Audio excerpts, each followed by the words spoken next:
Assalamualaikum warahmatullahi wabarakatuh. Pada kesempatan ini saya akan menyampaikan demonstrasi kontekstual modul 3.3 pengelolaan program yang berdampak positif pada murid. Dalam hal ini, saya akan menyampaikan program Science Club.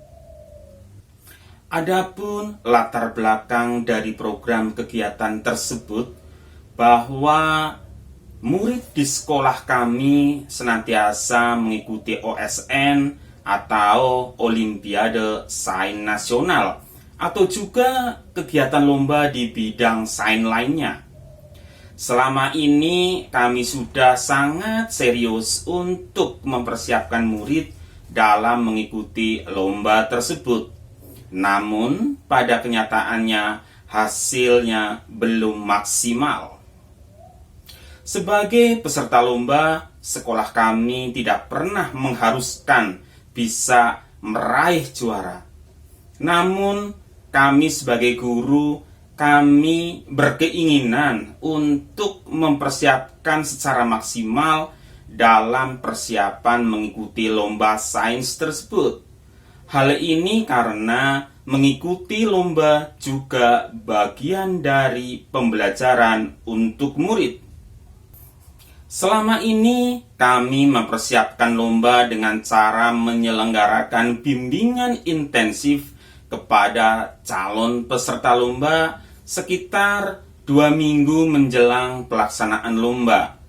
Namun, dalam waktu yang cukup singkat itu tentu berdampak terhadap penguasaan materi.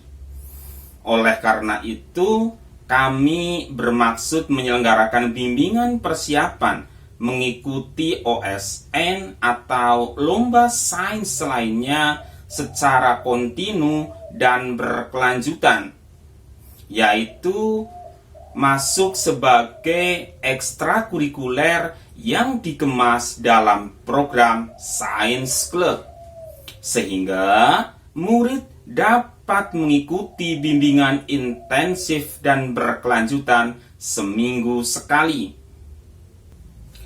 Adapun tujuan program Science Club tersebut yaitu yang pertama, mengidentifikasi murid berprestasi dalam bidang IPA. Yang kedua, menumbuh kembangkan kemampuan murid untuk berpikir sistematis, kreatif, dan inovatif sebagai bekal dalam kehidupan sehari-hari. Yang ketiga, membangkitkan minat peserta didik untuk mencintai dan memupuk kegemaran terhadap mata pelajaran IPA. Yang keempat, menanamkan sifat kompetitif yang sehat sejak dini.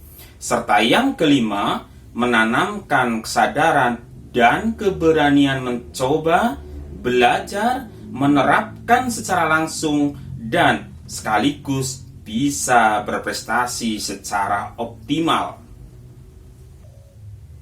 Selanjutnya, lini masa tindakan yang akan dilaksanakan yaitu dengan menggunakan prosedur baja.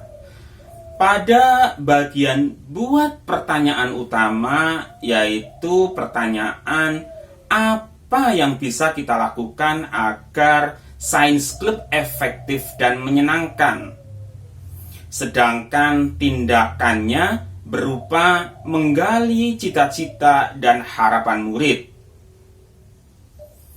Pada bagian ambil pelajaran, yaitu pertanyaan apa pengalaman menyenangkan yang pernah dialami murid dalam mengikuti Science Club. Sedangkan tindakannya berupa meminta murid untuk menuliskan apa saja yang disukai berkaitan dengan Science Club.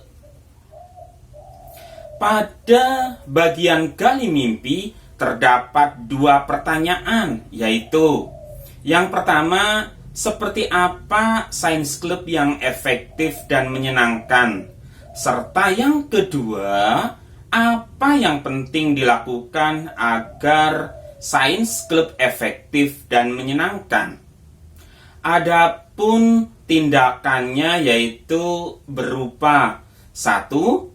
Membuat rencana Science Club yang terjadwal seminggu sekali, serta yang kedua, melakukan diskusi dengan kepala sekolah dan rekan sejawat untuk menyusun program tentang Science Club. Pada bagian jabarkan rencana terdapat 2 pertanyaan, yaitu yang pertama, apa langkah-langkah untuk menyiapkan Science Club yang efektif dan menyenangkan?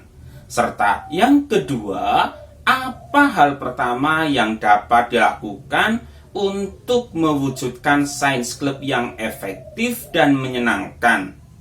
Sedangkan tindakannya berupa yang pertama, membuat capaian yang realistis, serta yang kedua, membuat daftar siapa saja yang bisa melakukan apa. Selanjutnya, pada bagian atur eksekusi terdapat 2 pertanyaan. Yang pertama, siapa saja yang akan dilibatkan dalam mewujudkan rencana ini? Serta yang kedua, berapa lama dan kapan kita akan mulai mewujudkannya?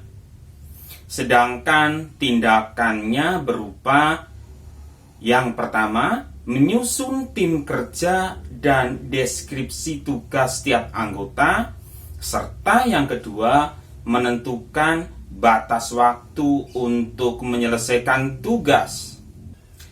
Program Science Club ini sudah sesuai dengan diagram Y, yaitu pada bagian voice atau suara, guru mengajak murid untuk memberikan gagasan terkait Science Club. Pada bagian choice atau pilihan, murid diberi kesempatan untuk mengikuti Science Club sesuai bakat dan minat. Serta pada bagian ownership atau kepemilikan, murid terlibat langsung dalam Science Club.